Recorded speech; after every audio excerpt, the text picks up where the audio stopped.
Are we live? Are we ready? Not yet. Give me 1 second. Just waiting to hear. Make sure it's on the website. Okay.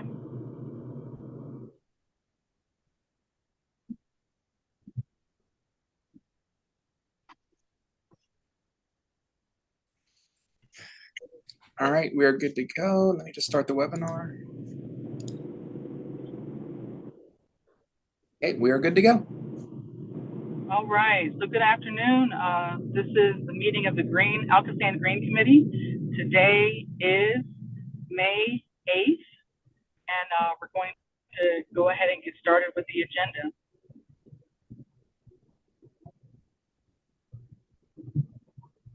Okay, I'm going to share my screen. You want me to do the roll call first? Yes, please. Okay. Paul Klein. Emily Kincaid. Darren Kelly. Here. Dr. Shanna Tharp-Gilliam. I am here. That concludes the roll call. All right, great. I think first up we have informational items. Thank you, Cycle Dr. 9 letters of interest. Thank you, Dr. Gillen. We received at the end of March letters of interest for ALCOSAN Cycle 9 of GROW. And we received a lot more letters of interest this cycle than we have in several of the more recent cycles, which is attributed to the work that the GROW team has put out, trying to reach out to our municipalities, get them more involved, and their consent order agreements are now really in the forefront for their priorities. So they gave us a lot of projects this cycle.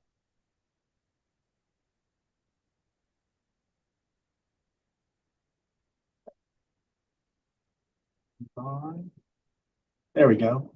So in cycle 9, we have 37 projects that we evaluated. 3 green projects whose total value was about $9.4 million. 29 inflow and infiltration projects whose total value was roughly $18.7 million.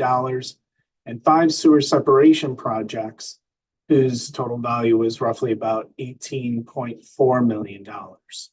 All 37 projects, when summed together, was $46.5 million. This is not going to be representative of what we're probably going to see at the very end after all the reviews. Some of the projects are probably going to scale back from what they had presented in their letters of interest due to the municipality's economics. But this was a good cycle, a lot of good projects. And I've mentioned to several people that just about every one of these projects is what we've been looking for in the GROW program. I will go just quickly through the scale of the projects that we've received. This is the first half of the projects. Of this half, everything that's highlighted in green represents a project that we had already reached out to the municipality based on our municipal workshops and told them this project will get an invitation to apply. So these projects that are highlighted in green did not submit a letter of interest. All that work took place back in the fall when we were doing our municipal workshops, and these projects were well developed enough to get an invitation. And then this is the second half of the projects that we received. And a handful of these projects also received bypasses to move on to the application. So the 37 projects, we usually do a bookend to show what would happen if all the projects received a 15% match what would happen if all the projects received an 85% match? To kind of give a little bit of scale as to where we are probably going to be.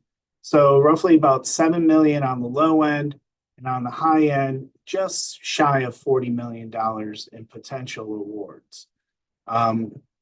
Most of these projects being I&I projects generally don't receive very high matches. They're on the lower end of the scale. But nonetheless, we have several sewer separation projects that typically do get larger matches.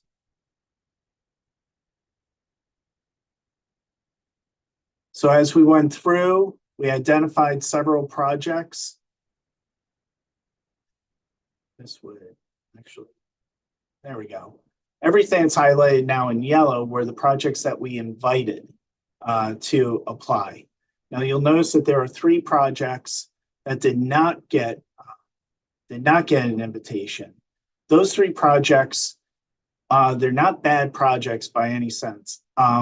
It's just those 3 projects did not necessarily fall into this particular cycle. The Crafton project needed some work, and we reached out to Crafton and their engineer and told them, we want to work with you. The green design needed a little bit more work. Mount Lebanon's Shadow Lawn project, that was a reimbursement project which required post-construction monitoring to fall in line with their pre-construction, which would not have happened by the time these applications were due. So for those 2 municipalities, we had identified we want to work with you and get this ready for the next cycle. And then the Borough of Homestead, that application came in not as a construction, but as a design. And since that falls outside of the program guidelines, that we let them know. Nonetheless, we're willing to work with Homestead to get the information that they possibly will need to move this project forward.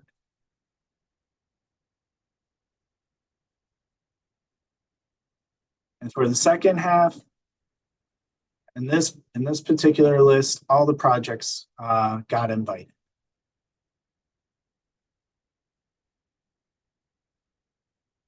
So out of the 37 projects that we reviewed, we invited 34 of them with a total value of $45.5 million. The 15% would be just shy of 6.9 million, and 85% match, just shy of $39 million value.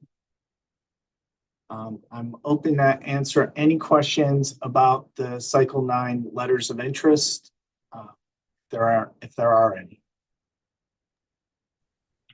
Thank you very much for that summary. That's really great to see. It looks like the municipalities are really taking advantage of the support that your team is providing. And, you know, I remember from earlier on, there were a lot more reds and, you know, folks who were, you know, just trying to figure it out, you know. So it's really great to see that after, you know, 8 cycles, now in the 9th cycle, you know, it seems like, you know, municipalities are kind of getting the hang of it, or at least, you know, they're getting a hang for what you all offer to support their application. Thank you, Dr. Gilliam. I think the whole team is definitely running on all cylinders now, and it's a well-tuned engine. Yeah. Are there any questions? Okay. All right. Let's move. Okay, thank you. Let's move on to the GROW agreement end date extensions. Okay, thank you, Dr. Gilliam. As the board is aware, every once in a while, our GROW agreements have end dates and they come due. And in June, there are 2. Wilkinsburg cross connection removals and Monroeville Municipal Authority sanitary sewer rehab project. Monroeville has already submitted their request for a time extension. They are requesting that the time be moved to September of 2025. And I'm still working on getting this with Wilkinsburg. This is usually something we've structured these, so usually we get these in March and September, but we still have a few that are on those off months, and we are recommending that they move those to March or September end dates, just so we can have, so these line up better with Green Committee meetings. So we should be looking forward to Wilkinsburg possibly requesting a time extension before June's board meeting. And this will, this should be on the board agenda for June. All right, that sounds good as well. And I did mention that September is literally around the corner. And this is what we have to look forward to. This is how many are coming due, possibly in September. Some of these may be done before September, but this is what I'm talking about. When we move these to 2, there'll be more end dates coming in Marches and Junes, or Marches and Septembers. But this makes things a little more clean administratively, being able to present this to the committee and then have the committee take an action on that for the board. So stay tuned. We'll have more on this for September's Green Committee meeting. All right, thank you very much. As always, very thorough and consistent information. Thank you. All right, moving on. Is there any other business?